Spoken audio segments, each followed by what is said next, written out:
Hello everyone, कैसे हैं आप सभी। स्वागत है आप सभी का आपके अपने यूट्यूब चैनल बीरे स्टडी पॉइंट पर।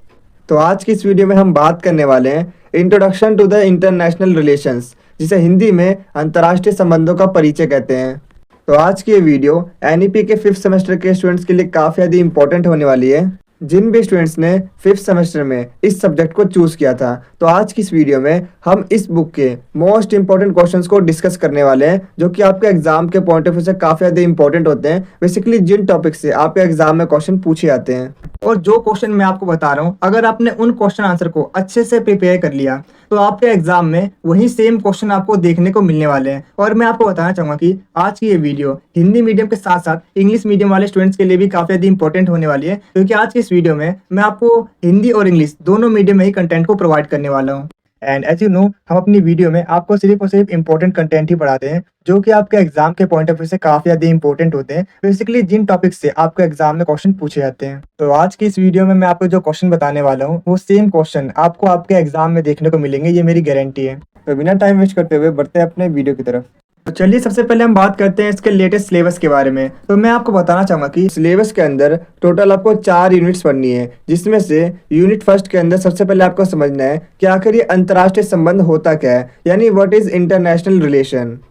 तो इसके बाद यूनिट सेकंड में हमें पढ़ना है यथार्थवाद, नव यथार्थवाद, उदारवाद, नव उदारवाद, मार्क्सवाद और नव मार्क्सवाद। तो इन विचारधाराओं में अंतर्राष्ट्रीय संबंधों के क्या सिद्धांत बताए गए हैं, इन्हें हमें समझना है। तो इसके बाद यूनिट थर्ड के अंदर हमें राज्य और संप्रभुता, युद्ध और शांति, मानवाधिकार, विश्व शासन और जलवायु परिवर्तन वार्ता, इससे संबंधित कुछ अवधारणाएं और मुद्दों को समझना है। तो नेक्स्ट है यूनिट 4। तो यूनिट 4 में हमें यूक्रेनवाद से परे अंतर्राष्ट्रीय संबंधों को समझना है। तो इसके बाद चलिए हम बात करते हैं इसके एग्जाम पैटर्न के बारे में, क्योंकि काफ़ी सारे स्टूडेंट्स ये कमेंट करते हैं कि आप हमें एग्जाम पैटर्न ही बताया कीजिए, जिससे कि हमें ये नॉलेज हो सके कि आखिर कितने नंबर का पेपर आता है, हमें कितने टाइम में अटेम्प्ट करना होता है और हमें कितने क्वेश्चन अटेम्प्ट करने होते हैं। तो आइए हम समझते हैं इसके एग्जाम पैटर्न को। तो मैं आपको बताना चाहूँगा कि टोटल आपको 3 घंटे दिए जाते हैं इस पूरे क्वेश्चन पेपर को अटेम्प्ट करने के लिए। टोटल 90 नंबर का आपका पेपर होता है, जिसमें आपको टोटल 10 क्वेश्चन दिए जाते हैं, और इन 10 क्वेश्चन में से आपको सिर्फ और सिर्फ 5 क्वेश्चन ही अटेम्प्ट करना होता है, और हर एक क्वेश्चन इक्वल मार्क्स का होता है। और मैं आपको बता दूं कि इस पूरे क्वेश्चन पेपर को या तो आप हिंदी मीडियम में अटेम्प्ट कर सकते हो या फिर इंग्लिश मीडियम में, किसी भी एक मीडियम में आपको इस पूरे क्वेश्चन पेपर को अटेम्प्ट करना होता है। तो इसके बाद चलिए हम बात करते हैं यूनिट फर्स्ट के अंदर जो मोस्ट इंपॉर्टेंट क्वेश्चन है उन्हें समझते हैं, उनके क्वेश्चन आंसर को समझते हैं। यूनिट फर्स्ट के अंदर सबसे पहले आपको समझना है कि आखिर ये अंतर्राष्ट्रीय संबंध होता क्या है, यानी व्हाट इज इंटरनेशनल रिलेशन। तो जो हमारा पहले टाइप का आपके एग्जाम में क्वेश्चन पूछे जाते हैं, जैसे कि आप स्क्रीन पे देख पा रहे हो, कुछ इस तरीके से आपके एग्जाम में क्वेश्चन पूछे जाते हैं। और अगर आप इन सभी क्वेश्चंस को पढ़ते हो तो आप एक कंक्लूजन में पहुंचोगे कि इन सभी क्वेश्चंस में बेसिकली आपसे यही पूछा जा रहा है कि अंतर्राष्ट्रीय संबंध यानी इंटरनेशनल रिलेशन क्या है, इसका क्या इंपॉर्टेंस है, इसका क्या महत्व है, और आखिर इसका विकास कैसे हुआ। तो इन्हीं सभी चीज़ों को हमें इस यूनिट के अंदर समझना है, और अपने आंसर में हमें इन्हीं सभी चीज़ों को एक्सप्लेन करना है। तो आइए हम सबसे पहले समझते हैं कि आखिर अंतर्राष्ट्रीय संबंध का मतलब क्या होता है, यानी what is the meaning of international relation. तो मैं आपको बताना चाहूँगा कि अंतर्राष्ट्रीय संबंध विभिन्न देशों के बीच पॉलिटिकल, इकोनॉमिक, सोशल, कल्चरल और मिलिट्री रिलेशन की स्टडी है। इसमें इंटरनेशनल ऑर्गेनाइजेशंस जैसे यूएनओ, डब्ल्यूटीओ, एनजीओ और मल्टीनेशनल कंपनीज ग्लोबल प्रॉब्लम्स जैसे क्लाइमेट चेंज, टेररिज्म और ह्यूमन राइट्स में शामिल होती हैं। तो इसके साथ ही मैं आपको बताना चाहूँगा कि अंतर्राष्ट्रीय संबंधों को लेकर काफ़ी सारे ऐसे विद्वान हैं जिन्होंने अपनी अपनी डेफिनेशन दी है, अपनी अपनी परिभाषाएं दी हैं। जैसा कि आप स्क्रीन पे देख पा रहे हो, उनमें से मैंने 1 से 2 डेफिनेशन आपको प्रोवाइड की है। आपको भी अपने एग्जाम में कम से कम 2 डेफिनेशन को जरूर लिखना है, जिससे कि आपके एग्जाम में अच्छा स्कोर बन सके, टीचर पर अच्छा इंप्रेशन बन सके। तो डेफिनेशन को जरूर मेंशन करना है।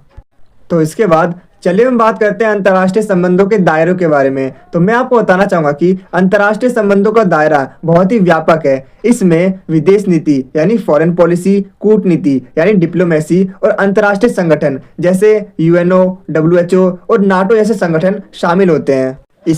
इसके अलावा वैश्विक व्यापार और अर्थव्यवस्था, युद्ध और शांति का अध्ययन और मानव अधिकार और अंतर्राष्ट्रीय कानूनों को शामिल किया जाता है। तो कुछ इस तरीके से हम समझ सकते हैं कि अंतर्राष्ट्रीय संबंध राजनीति, अर्थशास्त्र, समाजशास्त्र और इतिहास से जुड़ा एक बहुआयामी और अंतः विषयी विषय है। तो इसके बाद चलिए हम समझते हैं कि अंतर्राष्ट्रीय संबंध यानी इंटरनेशनल रिलेशन का आखिर विकास किस तरीके से हुआ। तो मैं आपको बताना चाहूँगा कि अंतर्राष्ट्रीय संबंधों का डेवलपमेंट एक बहुत ही लंबी ऐतिहासिक प्रक्रिया यानी हिस्टोरिकल प्रोसेस रहा है। तो इन्हीं चीज़ों को हमें समझना है। तो इसमें चलिए सबसे पहले हम समझते हैं कि एशियन पीरियड में यानी प्राचीन काल में जो अंतर्राष्ट्रीय संबंध थे वो कैसे थे, उनका विकास किस तरीके से हुआ। तो मैं आपको बताना चाहूँगा कि अंतर्राष्ट्रीय संबंधों की शुरुआत प्राचीन सभ्यताओं से हुई थी। इसमें मिस्र, यूनान, रोम, चीन और भारत जैसी सभ्यताओं में राज्यों के बीच राजनीतिक, आर्थिक और सांस्कृतिक संबंध होते थे। इसके अलावा मैं आपको बताना चाहूँगा कि भारत में चाणक्य यानी कौटिल्य ने अपने ग्रंथ अर्थशास्त्र में विदेशी नीति, युद्ध, संधि और राज्य सुरक्षा के सिद्धांत भी बताए हैं। और इसके साथ ही चाणक्य ने अपने मंडल सिद्धांत में बताया है कि पड़ोसी राज्य संभावित शत्रु और दूर का राज्य संभावित मित्र हो सकता है। तो अंतर्राष्ट्रीय संबंध यानी इंटरनेशनल रिलेशन को लेकर ये सभी विचार दिए थे, ये सभी सिद्धांत दिए थे चाणक्य जी ने। तो आप मुझे कमेंट सेक्शन में बताइएगा कि चाणक्य जी के शिष्य का नाम क्या था। तो इसके बाद चलिए हम बात करते हैं मेडिवल पीरियड के बारे में यानी मध्यकाल के बारे में कि इस टाइम पर अंतर्राष्ट्रीय संबंध यानी इंटरनेशनल रिलेशन कैसा था और किस तरीके से इसका विकास हुआ था। तो मैं आपको बताना चाहूँगा कि मध्यकाल में यानी मेडिवल पीरियड में इंटरनेशनल पॉलिटिक्स धर्म और राज के प्रभाव में थी। यूरोप में चर्च और पॉप की पावर का जो प्रभाव था वो काफ़ी ज़्यादा बढ़ गया था। इसीलिए राज्यों के बीच संबंध धार्मिक सिद्धांतों पर बेस्ड थे। और इसी टाइम पर Islamic empire, Mughal empire, Ottoman empire और यूरोपियन स्टेट्स ट्रेड और वॉर के थ्रू एक दूसरे से जुड़े हुए थे। हालांकि इस टाइम पर स्वतंत्र राष्ट्र राज्य यानी इंडिपेंडेंट नेशन स्टेट का कॉन्सेप्ट पूरी तरीके से अभी डेवलप नहीं हुआ था, लेकिन फिर भी ट्रेड और कल्चरल एक्सचेंज ने देशों को एक दूसरे के करीब लाने में मदद की थी।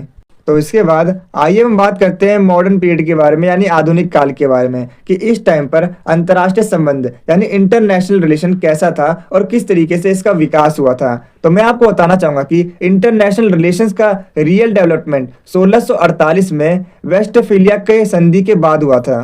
मतलब वेस्टफीलिया संधि के बाद ही अंतर्राष्ट्रीय संबंधों यानी इंटरनेशनल रिलेशन का डेवलपमेंट हुआ था एक्चुअली। तो मैं आपको बताना चाहूँगा कि ये जो वेस्टफेलिया की संधि थी ये 30 वर्षों के युद्ध के बाद हुई थी और इस वॉर ने राष्ट्र राज प्रणाली को जन्म दिया था। और इस ट्रीटी में ये तय किया गया था कि हर देश स्वतंत्र होगा यानी हर देश अपने इंटरनल मैटर्स पर खुद डिसीजन लेगा और कोई भी दूसरा देश उसके आंतरिक मामलों पर इंटरफेरेंस नहीं कर सकता। तो इसके साथ ही मैं आपको बताना चाहूँगा कि 19वीं सेंचुरी में इंडस्ट्रियल रिवॉल्यूशन और साम्राज्यवाद की वजह से देशों के बीच कॉन्टैक्ट और कंपटीशन बढ़ा। और मैं आपको बता दूं कि इसी टाइम पर यूरोप में बैलेंस ऑफ पावर का आइडिया पॉपुलर हुआ ताकि कोई कंट्री जरूरत से ज़्यादा पावरफुल ना बन सके। तो अगर आपको बैलेंस ऑफ पावर का कॉन्सेप्ट पता है तो आप मुझे कमेंट सेक्शन में जरूर बताना। तो इसके साथ ही मैं आपको बता दूं कि इसी टाइम पर 1815 में वियना समझौता और कई अन्य डिप्लोमेटिक एग्रीमेंट्स भी हुए। और जैसा कि आप सभी जानते हैं कि इसके बाद हुआ था फर्स्ट वर्ल्ड वॉर जो कि हुआ था 1914 से लेकर 1918 के बीच, जिसने ये दिखाया कि शक्ति की राजनीति का नतीजा भयानक और विनाशकारी हो सकता है। और इसके बाद फर्स्ट वर्ल्ड वॉर के बाद 1919 में लीग ऑफ नेशन की स्थापना हुई जो कि विश्व शांति के लिए पहला इंटरनेशनल ऑर्गेनाइजेशन था। और इसी समय से इंटरनेशनल रिलेशंस को एक सेपरेट एकेडमिक सब्जेक्ट के रूप में पढ़ाया जाने लगा। तो इसके बाद चलिए हम बात करते हैं समकालीन काल यानी 1945 के बाद अंतर्राष्ट्रीय संबंध यानी इंटरनेशनल रिलेशन का विकास किस तरीके से हुआ। तो मैं आपको बताना चाहूँगा कि 1939 से लेकर 1945 तक के बीच सेकेंड वर्ल्ड वॉर हुआ था और सेकेंड वर्ल्ड वॉर के बाद इंटरनेशनल रिलेशन का एक नया दौर शुरू हुआ। और तो और 1945 में यूनाइटेड नेशन ऑर्गेनाइजेशन यानी यूएनओ की स्थापना हुई थी जिसका मेन ऑब्जेक्टिव था वर्ल्ड पीस को मेंटेन करना, डेवलपमेंट को प्रमोट करना और ह्यूमन राइट्स की प्रोटेक्शन करना। और जैसा कि आप सभी जानते हैं कि वर्ल्ड वॉर सेकेंड के बाद दुनिया दो बड़े गुटों में डिवाइड हो गई। एक तरफ था अमेरिका यानी यूएसए और दूसरी तरफ था सोवियत संघ यानी यूएसएसआर। और इसी की वजह से शीत युद्ध यानी कोल्ड वॉर शुरू हुआ जो कि लगभग 45 वर्षों तक चलने वाला एक वैचारिक संघर्ष था। तो जैसा कि आप सभी जानते हैं कि शीत युद्ध के दौरान देशों के बीच हथियारों की दौड़, परमाणु शक्ति की होड़ और राजनीतिक प्रतिस्पर्धा बढ़ गई। और इसी टाइम पर नॉन अलाइंड मूवमेंट यानी गुट निरपेक्ष आंदोलन शुरू हुआ था, जिसने डेवलपिंग कंट्रीज को इंडिपेंडेंट फॉरेन पॉलिसी अपनाने की फ्रीडम दी। तो अगर आपको शीत युद्ध और गुट निरपेक्ष आंदोलन के बारे में कुछ भी नहीं पता, तो मैंने अपनी एक वीडियो का लिंक इस वीडियो के डिस्क्रिप्शन बॉक्स में प्रोवाइड कर दिया है। आप वहां से डिटेल में समझ सकते हो कि आखिर शीत युद्ध क्या था, ये क्यों शुरू हुआ था और गुट निरपेक्ष आंदोलन क्या था। इन सभी चीज़ों के बारे में आप डिटेल में समझ सकते हो। और मैंने उस वीडियो में गुट निरपेक्ष आंदोलन और शीत युद्ध के बारे में डिटेल में एक्सप्लेन किया है, और उस वीडियो का लिंक मैंने आपको अपने इस वीडियो के डिस्क्रिप्शन बॉक्स में प्रोवाइड कर दिया है। तो जाइए और जल्दी से वॉच कीजिए। तो चलिए वापस आते हैं अपने टॉपिक पर। तो 1991 में सोवियत संघ के विघटन के बाद शीत युद्ध खत्म हो गया और दुनिया वैश्वीकरण यानी ग्लोबलाइजेशन के युग में पहुंच गई, और इसी के बाद स्टार्ट हुआ ग्लोबलाइजेशन का दौर। और तो और मैं आपको ये भी बता दूं कि अब इंटरनेशनल रिलेशंस सिर्फ कंट्रीज तक ही लिमिटेड नहीं रहे, बल्कि इसमें इंटरनेशनल ऑर्गेनाइजेशंस जैसे UNO, WTO, multinational companies, NGOs और इश्यूज जैसे कि climate change, terrorism, human rights, cyber security और पैंडेमिक जैसे सिचुएशन भी शामिल हैं। तो मैं आपको बता दूं कि ये सभी चीज़ें भी अब इंटरनेशनल रिलेशन का एक इम्पॉर्टेंट पार्ट बन चुकी है, जिसका मतलब है कि 21वीं सेंचुरी में इंटरनेशनल रिलेशन का मतलब है वैश्विक पारस्परिक निर्भरता, मतलब ग्लोबल इंटरडिपेंडेंस, यानी दुनिया के सभी देश किसी न किसी रूप में एक दूसरे पर डिपेंडेंट हैं। सो आई होप अब तक आपको समझ में आ गया होगा कि अंतर्राष्ट्रीय संबंध यानी इंटरनेशनल रिलेशन है क्या और इसका किस तरीके से विकास हुआ। तो इसके बाद चलिए हम बात करते हैं इंटरनेशनल रिलेशन यानी अंतर्राष्ट्रीय संबंधों के इम्पोर्टेंस के बारे में, यानी इनका क्या महत्व है। तो मैं आपको बताना चाहूँगा कि इसका जो आंसर है वो आपको हमारी पीडीएफ के अंदर मिल जाएगा, और जो पीडीएफ का लिंक है वो मैंने आपको अपनी इस वीडियो के डिस्क्रिप्शन बॉक्स में प्रोवाइड कर दिया है। आप वहाँ से पीडीएफ को ईजिली डाउनलोड कर सकते हैं और अपने एग्जाम में अच्छा स्कोर कर सकते हैं। आप देख रहे हैं मेरा चैनल बीरे स्टडी पॉइंट, और अगर अभी तक आपने मेरे चैनल को सब्सक्राइब नहीं किया है तो सब्सक्राइब करके बेल आइकन को जरूर प्रेस करना, ताकि मेरे चैनल पे आने वाली सभी वीडियो का नोटिफिकेशन सबसे पहले आप तक पहुंचे। तो चलिए अब वीडियो में आगे बढ़ते हैं। तो इसके बाद यूनिट सेकंड में हमें पढ़ना है यथार्थवाद, नव यथार्थवाद, उदारवाद, नव उदारवाद, मार्क्सवाद और नव मार्क्सवाद। तो इन विचारधाराओं में अंतर्राष्ट्रीय संबंधों के क्या सिद्धांत बताए गए हैं, इन्हें हमें समझना है। तो जैसा कि आप स्क्रीन पर देख पा रहे हो, कुछ इस तरीके से आपके एग्जाम में क्वेश्चंस पूछे आते हैं। अगर आप इन सभी क्वेश्चंस को पढ़ते हो तो आप एक कंक्लूजन पे पहुंचोगे कि इन सभी क्वेश्चंस में बेसिकली आपसे यही पूछा जा रहा है कि उदारवाद से नव उदारवाद में हस्तांतरण की प्रक्रिया क्या है, इसे एक्सप्लेन करना है। और इसके अलावा नव यथार्थवादी और नव उदारवादी सिद्धांतों के बीच क्या डिफरेंस है, क्या अंतर है, इसे हमें समझना है। तो मैं आपको बताना चाहूँगा कि उदारवाद से नव उदारवाद का जो हस्तांतरण की जो प्रक्रिया है, इसका आंसर आपको हमारी पीडीएफ के अंदर मिल जाएगा, और जो पीडीएफ का लिंक है वो मैंने आपको ऑलरेडी प्रोवाइड कर दिया है। तो इसके बाद चलिए हम बात करते हैं नव यथार्थवाद और नव उदारवाद के बीच क्या डिफरेंस है, क्या अंतर है, इसे समझते हैं। तो मैं आपको बताना चाहूँगा कि नव यथार्थवाद कहता है कि दुनिया में ऐसी कोई भी गवर्नमेंट नहीं है जो कि सभी देशों को कंट्रोल और प्रोटेक्ट कर सके, इसीलिए हर देश को अपनी सुरक्षा खुद करनी होती है, इसीलिए देश पावर जुटाते हैं। और इसी रीजन की वजह से नव यथार्थवाद का मानना है कि इंटरनेशनल पॉलिटिक्स में पावर सबसे ज़्यादा इम्पोर्टेंट एलिमेंट है।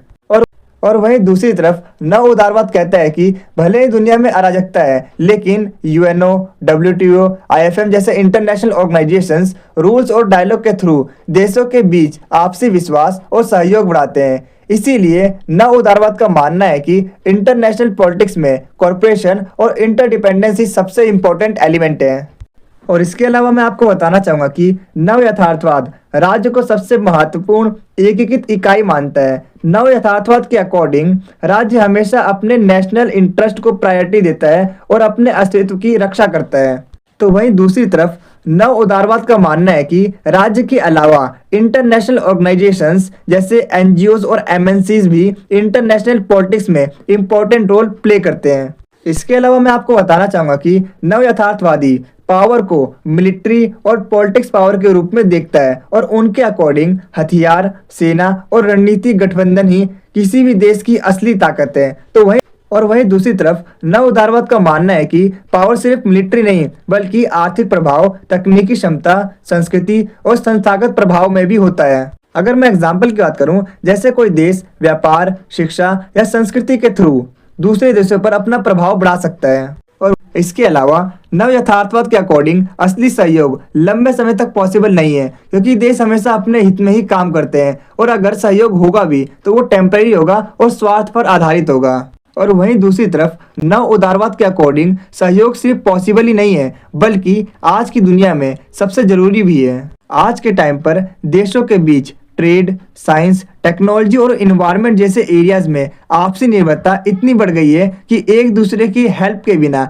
एक दूसरे के सहयोग के बिना डेवलपमेंट पॉसिबल ही नहीं है। इसके अलावा मैं आपको बताना चाहूंगा कि नव यथार्थवाद कहता है कि यूएनओ या WTO जैसे ऑर्गेनाइजेशंस पावरफुल कंट्रीज के कंट्रोल में होते हैं। और वहीं दूसरी तरफ नव उदारवाद कहता है कि यूएनओ या WTO जैसे इंटरनेशनल ऑर्गेनाइजेशंस देशों के बीच नियम, पारदर्शिता और संवाद स्थापित करते हैं, जिससे कॉन्फ्लिक्ट कम होता है और आपसी सहयोग और विश्वास बढ़ता है। इसके अलावा मैं आपको बताना चाहूंगा कि नव यथार्थवाद में सिक्योरिटी को सबसे ज्यादा इंपॉर्टेंट माना जाता है। अगर स्टेट सिक्योर नहीं है तो बाकी पॉलिसीज मीनिंगलेस हो जाती है। और इसी रीजन की वजह से नव यथार्थवाद मिलिट्री पावर और सिक्योरिटी अलायंस को जरूरी मानता है। और वहीं दूसरी तरफ नव उदारवाद कहता है कि सिक्योरिटी सिर्फ मिलिट्री नहीं होती, इकोनॉमिक डेवलपमेंट, ट्रेड रिलेशंस और पॉलिटिक स्टेबिलिटी भी सिक्योरिटी का पार्ट है। मतलब नव उदारवाद का मानना है कि अगर कंट्रीज रिच और इंटरकनेक्टेड है तो वॉर्स की पॉसिबिलिटी कम हो जाती है।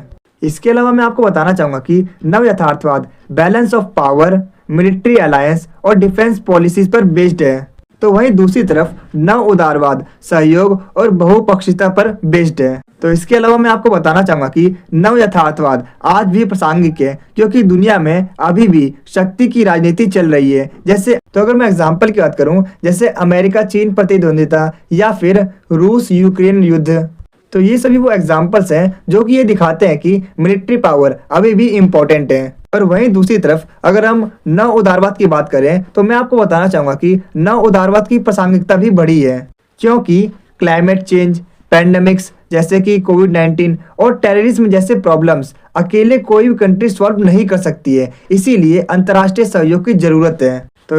तो चलिए हम बात करते हैं इसके कंक्लूजन के बारे में। तो मैं आपको बताना चाहूंगा कि जहां उदारवाद ने व्यक्ति की स्वतंत्रता पर जोर दिया है, वहीं नव उदारवाद ने वैश्विक स्तर पर मुक्त बाजार और आर्थिक सहयोग को महत्व दिया है, इंपॉर्टेंस दी है।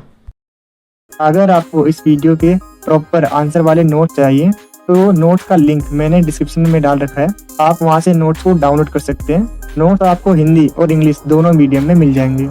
अगर आपको ये वीडियो अच्छी लग रही है तो आप इसे लाइक, शेयर और कमेंट जरूर करें, क्योंकि जब आप लाइक करते हो तो हमें मोटिवेशन मिलता है ऐसी और बहुत सी वीडियोस बनाने के लिए। और जब आप वीडियो को शेयर करते हो तो जैसा कि आपको पता ही होगा, नॉलेज बांटने से बढ़ती है। और जब आप हमारी वीडियो पर कमेंट करते हो तो हमें ये पता चलता है कि हम अपनी वीडियो में और क्या इम्प्रूव कर सकते हैं। और मैं आपको बता दूं कि 5 मिनट की वीडियो को बनाने में काफ़ी मेहनत और 1 से 2 घंटे का समय लगता है। तो आप हमारी वीडियो को लाइक, शेयर और कमेंट जरूर करें, ताकि हम आपके लिए ऐसी ही और वीडियोस को ला सकें। और कमेंट में ये जरूर बताना कि आपको नेक्स्ट वीडियो किस टॉपिक पर चाहिए। तो इसके बाद यूनिट 3 के अंदर हमें राज्य और संप्रभुता, युद्ध और शांति, मानवाधिकार, विश्व शासन और जलवायु परिवर्तन वार्ता, इससे संबंधित कुछ अवधारणाएं और मुद्दों को समझना है। तो जैसा कि आप स्क्रीन पे देख पा रहे हो, कुछ इस तरीके से आपके एग्जाम में नेक्स्ट टाइप का क्वेश्चन पूछा जाता है। अगर आप इन सभी क्वेश्चंस को पढ़ते हो तो आप एक कंक्लूजन में पहुंचोगे कि इन सभी क्वेश्चंस में बेसिकली आपसे यही पूछा जा रहा है कि राज्य यानी स्टेट और संप्रभुता यानी सोवर्निटी से आप क्या समझते हो, इसको परिभाषित कीजिए, इसके मीनिंग के बारे में बताइए। और इसके अलावा आपके एग्जाम में पूछा जाता है कि राज्य की विशेषताओं के बारे में बताइए। इसके अलावा इसमें पूछा गया कि राज्य के दृष्टिकोण को परिभाषित कीजिए, यानी कि राज्य को लेकर क्या क्या दृष्टिकोण है, इसके बारे में हमें एक्सप्लेन करना है। और इसके साथ ही संप्रभुत्व राज्य के सामने आने वाली कौन कौन सी चुनौतियां हैं, उनके बारे में हमें एक्सप्लेन करना है।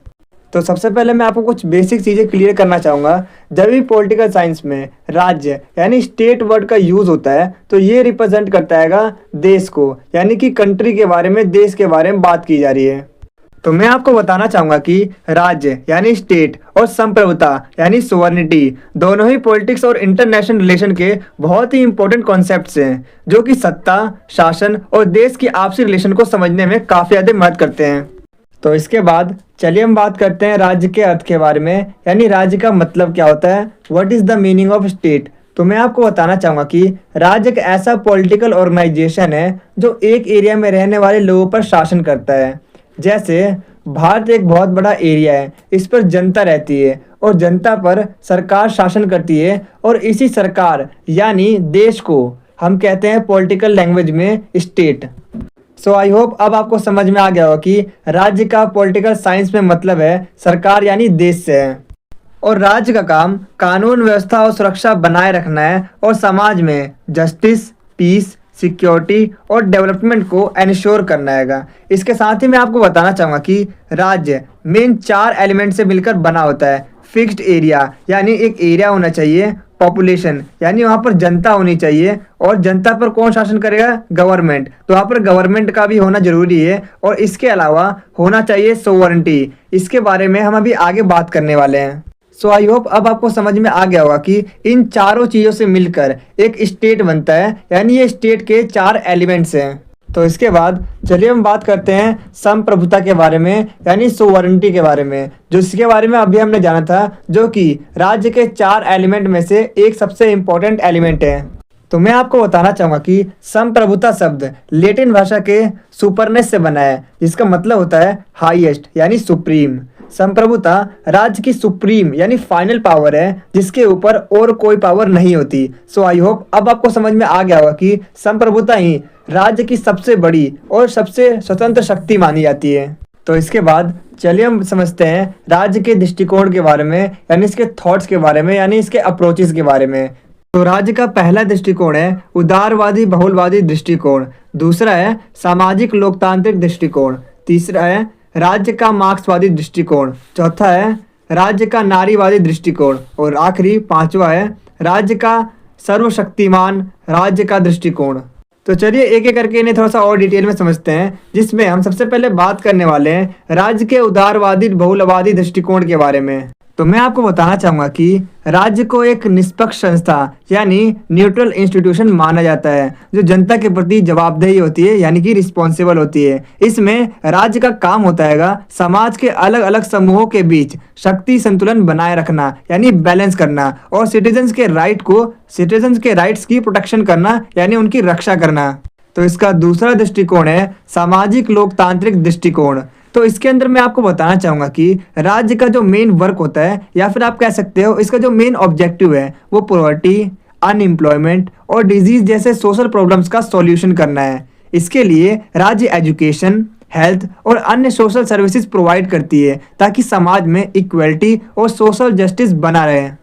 तो तीसरा दृष्टिकोण आता है मार्क्सवादी दृष्टिकोण, जो कि कार्ल मार्क्स जी ने दिया था, और मैं आपको बता दूं कि इसमें राज्य को अभिजात और श्रमिक वर्ग के बीच कन्फ्लिक्ट का मेन रीजन माना गया है। अगर सिंपल वर्ड्स में बताऊं तो इसमें जो अमीर वर्ग है और जो गरीब वर्ग है, उनके बीच जो मेन कन्फ्लिक्ट होता है उसका सबसे बड़ा रीजन है राज्य यानी स्टेट, क्योंकि राज्य सिर्फ शासक वर्ग की ही रक्षा करता है, जिसकी वजह से दोनों वर्गों के बीच संघर्ष होता है, कन्फ्लिक्ट होते हैं। तो इसी रीजन की वजह से मार्क्सवादी मानते हैं कि जब तक राज्य श्रमिक वर्ग के नियंत्रण में नहीं आता, तब तक वो आम लोगों के हित में काम नहीं कर सकता है। तो अगर मैं इसे सिंपल वर्ड्स में बताऊं तो इसमें ये बताया गया है कि जो राज्य है वो सिर्फ अमीरों के लिए काम करता है और गरीबों के लिए नहीं करता, और इसी रीजन की वजह से दोनों के बीच कन्फ्लिक्ट होता है, लड़ाइयाँ होती है, संघर्ष होता है। और इसी रीजन की वजह से मार्क्सवादी स्टेट को यानी राज्य को कन्फ्लिक्ट का मेन रीजन मानते हैं, और वो चाहते हैं कि राज्य यानी सरकार को यानी स्टेट को गरीबों के लिए भी काम करना चाहिए। तो नेक्स्ट है नारीवादी दृष्टिकोण। तो मैं आपको बताना चाहूँगा कि फेमिनिस्ट अप्रोच ये मानता है कि राज्य अक्सर पितृसत्तात्मक व्यवस्था को सपोर्ट करता है, और इसी रीजन की वजह से लॉज और पॉलिटिक्स कई बार पुरुषों के पक्ष में होती है, यानी कि पुरुषों के साइड में होती है, जिसकी वजह से वुमेन के साथ इनइक्वलिटी बनी रहती है। और इसी रीजन की वजह से नारीवादी दृष्टिकोण women's rights, equal pay, safety, representation और जेंडर इक्वलिटी और जस्टिस पर जोर देता है।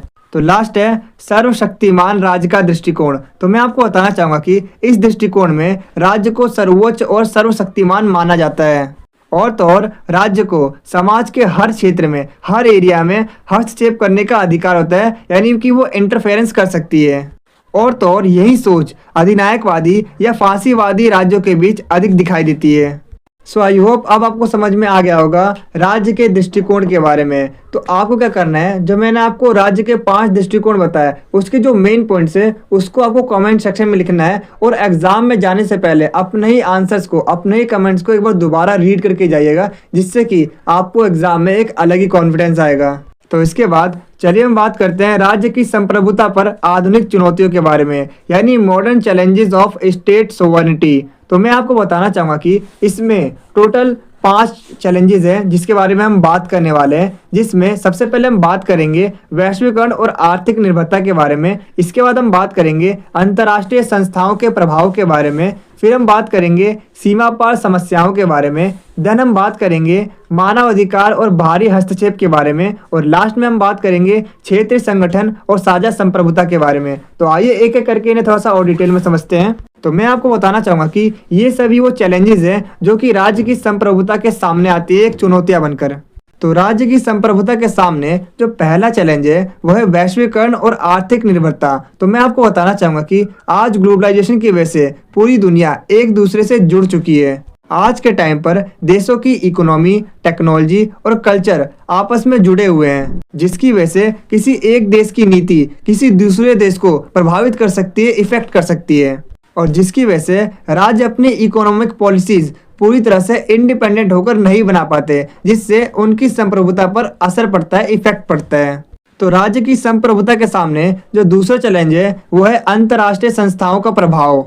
तो मैं आपको बताना चाहूँगा कि UN, WTO और IMF जैसे इंटरनेशनल इंस्टीट्यूशंस देश के पॉलिटिकल और इकोनॉमिक डिसीजन को इफेक्ट करते हैं, प्रभावित करते हैं। देशों को उनके नियमों और शर्तों का पालन करना पड़ता है, जिसकी वजह से देश अपनी नीतियों को स्वतंत्र रूप से नहीं बना पाते हैं। फॉर एग्जाम्पल, अगर कोई देश IMF से लोन लेता है तो उसे IMF की सारी कंडीशंस को मानना पड़ेगा और उसके अकॉर्डिंग अपनी पॉलिसीज में चेंजेस करना पड़ेगा।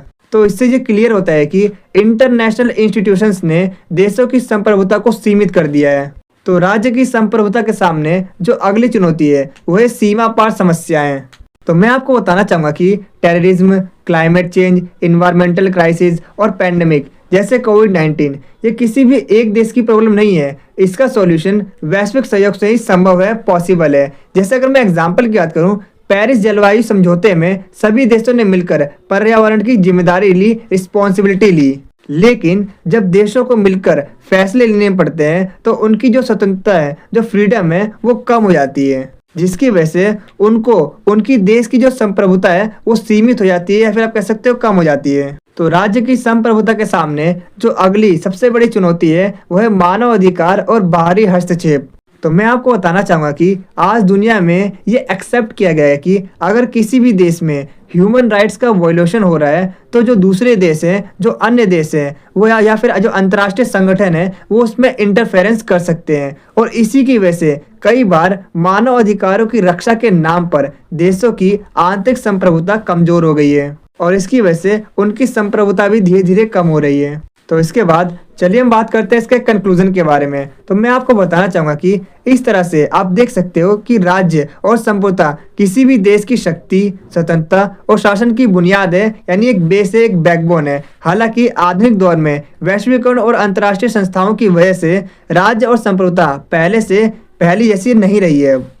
अगर आपको इस वीडियो के प्रॉपर आंसर वाले नोट चाहिए तो नोट्स का लिंक मैंने डिस्क्रिप्शन में डाल रखा है, आप वहां से नोट्स को डाउनलोड कर सकते हैं। नोट्स आपको हिंदी और इंग्लिश दोनों मीडियम में मिल जाएंगे। अगर आपको ये वीडियो अच्छी लग रही है तो आप इसे लाइक, शेयर और कमेंट जरूर करें, क्योंकि जब आप लाइक करते हो तो हमें मोटिवेशन मिलता है ऐसी और बहुत सी वीडियोस बनाने के लिए। और जब आप वीडियो को शेयर करते हो तो जैसा कि आपको पता ही होगा, नॉलेज बांटने से बढ़ती है। और जब आप हमारी वीडियो पर कमेंट करते हो तो हमें ये पता चलता है कि हम अपनी वीडियो में और क्या इम्प्रूव कर सकते हैं। और मैं आपको बता दूं कि 5 मिनट की वीडियो को बनाने में काफ़ी मेहनत और 1 से 2 घंटे का समय लगता है। तो आप हमारी वीडियो को लाइक, शेयर और कमेंट जरूर करें, ताकि हम आपके लिए ऐसी ही और वीडियोस को ला सकें। और कमेंट में ये जरूर बताना कि आपको नेक्स्ट वीडियो किस टॉपिक पर चाहिए। तो नेक्स्ट क्वेश्चन जो आपके एग्जाम में पूछा जाता है वो वैश्विक शासन के ऊपर पूछा जाता है। तो जैसा कि आप स्क्रीन पे देख पा रहे हो, कुछ इस तरीके से आपके एग्जाम में क्वेश्चन पूछे जाते हैं वैश्विक शासन के ऊपर, यानी ग्लोबल गवर्नेंस के ऊपर। तो अगर आप इन सभी क्वेश्चंस को पढ़ते हो तो आप एक कंक्लूजन में पहुंचोगे कि इन सभी क्वेश्चंस में बेसिकली आपसे यही पूछा जा रहा है कि वैश्विक शासन यानी ग्लोबल गवर्नेंस क्या है और इसके सामने कौन कौन सी चुनौतियां हैं। इसके अलावा आपका एग्जाम में पूछा जाता है कि जलवायु परिवर्तन वार्ता से आप क्या समझते हैं, इसके बारे में बताइए। और कभी कभी आपके एग्जाम में ये भी पूछा जाता है कि जलवायु परिवर्तन के मुद्दे से निपटने में अंतर्राष्ट्रीय सहयोग कितना सफल रहा, इसके बारे में एक्सप्लेन कीजिए, बताइए। तो चलिए हम सबसे पहले समझते हैं कि आखिर ये वैश्विक शासन यानी ग्लोबल गवर्नेंस होता क्या है। तो जैसा कि आप सभी जानते हैं कि climate change, poverty, terrorism, pandemic और इकोनॉमिक इनइक्वालिटी जैसी ग्लोबल प्रॉब्लम्स को कोई भी कंट्री अकेले सॉल्व नहीं कर सकती, और इन ग्लोबल प्रॉब्लम्स को सॉल्व करने के लिए देशों को मिलकर काम करना पड़ता है, और इसी प्रोसेस को हम ग्लोबल गवर्नेंस कहते हैं। इसके साथ ही मैं आपको ये भी बता दूं कि इसमें different countries, international organisations, NGOs और सिविल सोसाइटी मिलकर कॉमन रूल्स और एग्रीमेंट्स के जरिए ग्लोबल प्रॉब्लम्स का सॉल्यूशन निकालते हैं। तो इसके बाद चलिए हम बात करते हैं वैश्विक शासन की मेन फीचर्स के बारे में, यानी वैश्विक शासन की प्रमुख विशेषताओं के बारे में। तो इसकी पहली विशेषता है अंतर्राष्ट्रीय समझौते यानी इंटरनेशनल एग्रीमेंट्स। इसकी दूसरी विशेषता है नागरिक समाज और एनजीओ की भूमिका यानी role of civil societies and NGOs. तो इसकी अगली विशेषता है कि ये वैश्विक समस्याओं के समाधान का माध्यम है। तो इसकी चौथी विशेषता है अंतर्राष्ट्रीय सहयोग शांति और स्थिरता बनाए रखता है। इसकी अगली विशेषता है वैश्विक एकता और मानवता की भावना का विकास करता है। तो इसकी छठी विशेषता है सतत विकास और पर्यावरण संरक्षण को प्रोत्साहन करता है यानी इनकरेज करता है। तो इसकी आखिरी विशेषता है संकट प्रबंधन में सहयोग करता है। तो अगर आपके एग्जाम में वैश्विक शासन के महत्व के बारे में पूछा जाता है या फिर इसकी विशेषताओं के बारे में पूछा जाता है, तो आपको अपने आंसर में यही सारे पॉइंट्स लिखने हैं जो कि मैंने अभी आपको बताया। तो चलिए एक एक करके इन सभी पॉइंट्स को थोड़ा सा और डिटेल में समझते हैं। तो इसमें सबसे पहले हम बात करने वाले हैं अंतर्राष्ट्रीय समझौते के बारे में, यानी इंटरनेशनल एग्रीमेंट्स के बारे में। तो मैं आपको बताना चाहूँगा, दुनिया की बड़ी ग्लोबल प्रॉब्लम्स को सॉल्व करने के लिए कंट्रीज आपस में एग्रीमेंट करती हैं, और इन एग्रीमेंट्स के जरिए रिस्पॉन्सिबिलिटीज और ड्यूटीज को डिवाइड किया जाता है ताकि हर एक कंट्री ग्लोबल प्रॉब्लम्स को सॉल्व करने के लिए अपना कुछ कंट्रीब्यूशन दे। तो इसकी अगली विशेषता है नागरिक समाज और एनजीओज की भूमिका। तो मैं आपको बता दूं कि देशों की सरकारों के अलावा नागरिक समाज और एनजीओज भी वैश्विक शासन में एक्टिव रोल निभाते हैं। ये ऑर्गेनाइजेशंस गवर्नमेंट पॉलिसीज पर नज़र रखते हैं और अवेयरनेस फैलाते हैं, और इसके अलावा इन्वायरमेंटल और ह्यूमन राइट्स जैसे इशू पर भी काम करते हैं। तो इसकी तीसरी विशेषता है वैश्विक समस्याओं के समाधान का माध्यम, यानी सॉल्यूशन टू ग्लोबल प्रॉब्लम्स। तो जैसा कि आप सभी जानते हैं कि climate change, poverty, terrorism, pandemics और इकोनॉमिक इनइक्वालिटी जैसी प्रॉब्लम्स का सॉल्यूशन कोई भी कंट्री अकेले नहीं कर सकती। वैश्विक शासन इस प्रकार की वैश्विक समस्याओं से निपटने के लिए देशों को एक साथ जोड़ता है, एक साथ लाता है। तो इसके अलावा मैं आपको बता दूं कि वैश्विक शासन अंतर्राष्ट्रीय सहयोग, शांति और स्थिरता बनाए रखता है। मैं आपको अगर सिंपल वर्ड्स में बताऊं तो वैश्विक शासन विभिन्न देशों, अंतर्राष्ट्रीय संगठनों और नागरिक समाज के बीच कॉर्पोरेशन, पीस और स्टेबिलिटी बढ़ाता है, क्योंकि जब देश बातचीत और समझौते के माध्यम से विवाद का हल निकालते हैं तो वॉर की पॉसिबिलिटी बहुत कम हो जाती है। तो इसकी अगली विशेषता है वैश्विक एकता और मानवता की भावना का विकास। तो मैं आपको बता दूं कि वैश्विक शासन देशों के बीच आपसी समझ, विश्वास और सहयोग की भावना को प्रमोट करता है, यानी बढ़ाता है। तो इसके साथ ही मैं आपको बता दूं कि वैश्विक शासन सतत विकास और पर्यावरण संरक्षण को प्रोत्साहन देता है। मतलब वैश्विक शासन इंश्योर करता है कि डेवलपमेंट और इन्वायरमेंट के बीच बैलेंस बना रहे सतत। तो इसके अलावा मैं आपको बता दूं कि वैश्विक शासन संकट प्रबंधन में सहयोग करता है। तो जैसा कि आप सभी जानते हैं कि क्लाइमेट चेंज, पैंडेमिक्स, टेररिज्म और इकोनॉमिक क्राइसिस जैसी ग्लोबल प्रॉब्लम्स का सॉल्यूशन कोई भी कंट्री अकेले नहीं कर सकती, और ऐसी सिचुएशन में वैश्विक शासन नीति निर्माण, संसाधन वितरण और आपसी सहयोग देता है। तो इस तरीके से आप सभी जानते हैं कि जो वैश्विक शासन है वो संकट के टाइम पर कितना मददगार है। तो आइए इसके बाद हम बात करते हैं वैश्विक शासन की खामियों के बारे में, या फिर आप कह सकते हैं इसकी कमियों के बारे में, या इसके सामने क्या क्या चुनौतियां हैं इसके बारे में। तो इसके सामने इसकी पहली चुनौती है संसाधनों की कमी, दूसरी है राष्ट्रीय संप्रभुता की बाधा, तीसरी है शक्तिशाली देशों का वर्चस्व, चौथी है वैश्विक समस्याओं की जटिलता और आखिरी पांचवी है सांस्कृतिक और वैचारिक मतभेद। तो अगर आपके एग्जाम में वैश्विक शासन के सामने उसकी चुनौतियों के बारे में पूछा जाता है या फिर उसकी कमजोरियों के बारे में पूछा जाता है या फिर उसकी खामियों के बारे में पूछा जाता है, तो सबका जो आंसर होगा, जो मैंने अभी आपको पॉइंट्स बताए, वही पॉइंट्स आपको लिखने हैं आपके एग्जाम में।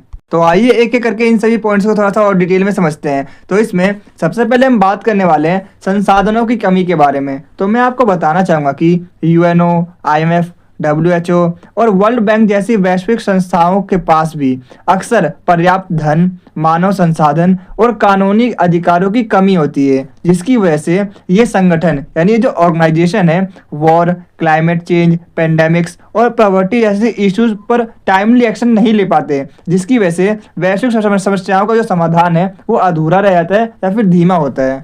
तो वैश्विक शासन के सामने जो इसका दूसरा चैलेंज है वो है राष्ट्रीय संप्रभुता की बाधा। तो मैं आपको बताना चाहूँगा कि हर देश अपनी स्वतंत्रता और संप्रभुता को सबसे ऊपर रखता है और कोई भी देश ये नहीं चाहता कि बाहरी संस्थाएं उनके आंतरिक मामलों में दखल दें, और इसी रीज़न की वजह से कई देश इंटरनेशनल रूल्स और एग्रीमेंट्स को पूरी तरीके से फॉलो नहीं करते हैं।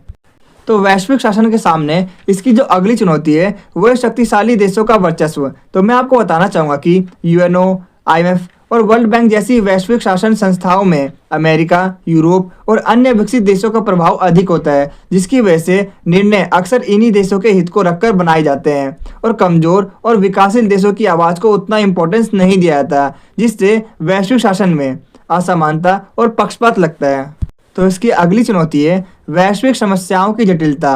तो जैसा कि आप सभी जानते हैं कि क्लाइमेट चेंज, टेररिज्म, पेंडेमिक्स और साइबर क्राइम बहुत ही कॉम्प्लेक्स इशू है, जिसका समाधान कोई भी कंट्री अकेले नहीं कर सकती।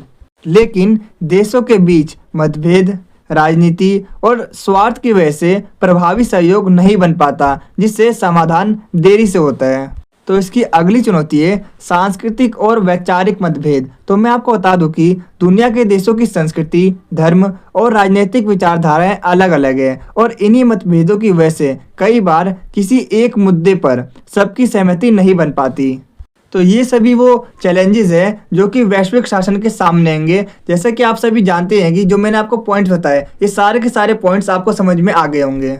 तो इसके बाद आइए हम बात करते हैं जलवायु परिवर्तन वार्ता के बारे में, यानी क्लाइमेट चेंज नेगोशिएशंस के बारे में। तो मैं आपको बताना चाहूँगा कि जलवायु परिवर्तन वार्ता यानी climate change negotiation climate change के मुद्दों पर होने वाले वो इंटरनेशनल मीटिंग्स या फिर एग्रीमेंट्स होते हैं जहाँ कंट्रीज डिसाइड करते हैं कि कार्बन उत्सर्जन को कैसे घटाया जाए ताकि पर्यावरण और विकास के बीच बैलेंस बनाया जा सके। और मैं आपको बता दूं कि इन वार्ताओं के तहत साझा परंतु अलग अलग जिम्मेदारी का सिद्धांत अपनाया गया है। तो इसके बाद आइए हम बात करते हैं जलवायु परिवर्तन से निपटने में अंतर्राष्ट्रीय सहयोग और उनकी सफलताओं के बारे में। तो मैं आपको बता दूं कि जलवायु परिवर्तन जैसी वैश्विक समस्याओं का समाधान सिर्फ एक कंट्री अकेले नहीं कर सकती, इसीलिए अंतर्राष्ट्रीय सहयोग बेहद जरूरी है। तो मैं आपको बता दूं कि इस दिशा में कई सारे महत्वपूर्ण प्रयास किए गए हैं, जैसे क्योटो प्रोटोकॉल जो कि 1997 में स्टार्ट हुआ था, इसके अलावा पेरिस समझौता जो कि 2015 में हुआ था, और इसके अलावा संयुक्त राष्ट्र जलवायु परिवर्तन सम्मेलन यानी UNFCCC।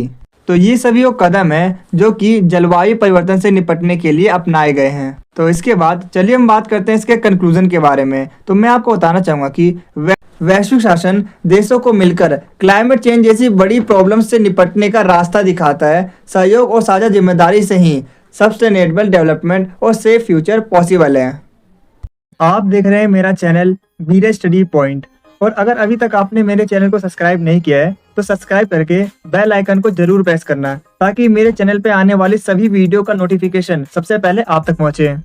तो चलिए अब वीडियो में आगे बढ़ते हैं। तो वीडियो में आगे बढ़ने से पहले मैं आपको बताना चाहूँगा कि अगर आपको इस वीडियो के प्रॉपर आंसर वाले नोट्स चाहिए तो जो नोट्स का लिंक है वो मैंने आपको अपने इस वीडियो के डिस्क्रिप्शन बॉक्स में प्रोवाइड कर दिया है। आप वहाँ से आकर नोट्स को आसानी से डाउनलोड कर सकते हो, और जो नोट्स हैं वो हिंदी और इंग्लिश दोनों मीडियम वाले स्टूडेंट्स के लिए अवेलेबल है। जैसे ही आप हमारे नोट्स को डाउनलोड करते हो, सबसे ऊपर यहाँ पर आपको शो होगा सब्जेक्ट का नेम, उसके बाद जैसे आप नीचे स्क्रॉल डाउन करते हो तो यहाँ पर मैंने आप सभी के लिए प्रोवाइड किया है वीडियो का लिंक। जैसे आप इस लिंक पर क्लिक करते हो देन आपके सामने ये वीडियो ओपन हो जाएगी और आप इस वीडियो को देख सकते हो, वॉच कर सकते हो और समझ सकते हो चीज़ों को, जिससे कि आपको जल्दी से जल्दी चीज़ें समझ में आए और आप अपने एग्जाम में अच्छा स्कोर कर पाओ। इसके अलावा मैंने आपको प्रोवाइड किया है हमारे यूट्यूब चैनल का होम पेज का लिंक। जैसे आप इस पर क्लिक करते हो देन आपके सामने हमारी सारी की सारी वीडियोस ओपन हो जाएगी, जिससे कि आप अपने दोस्तों के साथ शेयर भी कर सकते हो।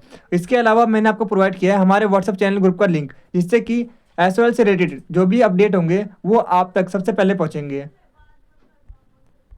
जैसे कि आप देख सकते हो सबसे पहले मैंने आपको सिलेबस प्रोवाइड किया है। इसके बाद मैंने आपको प्रोवाइड किया क्वेश्चन पेपर, क्योंकि काफ़ी सारे स्टूडेंट्स से कमेंट करते हैं कि आप हमें एग्जाम पैटर्न ही बताया कीजिए, जिससे कि हमें ये नॉलेज हो सके कि कितने नंबर का पेपर आता है, हमें कितने क्वेश्चन अटैम्प्ट करने होते हैं और हमें कितने टाइम में अटैम्प्ट करना होता है। दैट्स वाई मैंने क्वेश्चन पेपर प्रोवाइड किया है। और इसके बाद जैसे कि आप देख सकते हो हमारे नोट्स के अंदर आपको जितने भी टाइप के क्वेश्चन आपके एग्जाम में अभी तक पूछे गए हैं वो सारे के सारे क्वेश्चन आपको इस PDF के अंदर मिलने वाले हैं। और मैं आपको बता दूं कि इसके जो आंसर है वो काफ़ी ज़्यादा रिसर्च करके हमने बनाएंगे, और अगर आप इन आंसर को अपने एग्जाम में लिखते हो तो डेफिनेटली आप अपने एग्जाम में अच्छा स्कोर कर पाओगे। तो अगर आपको ये वीडियो अच्छी लगे तो वीडियो को लाइक, शेयर और सब्सक्राइब करना मत भूलना। तो यहाँ पर होते हैं नोट्स खत्म। मिलते हैं आपसे अगली वीडियो में। Thanks for watching this video.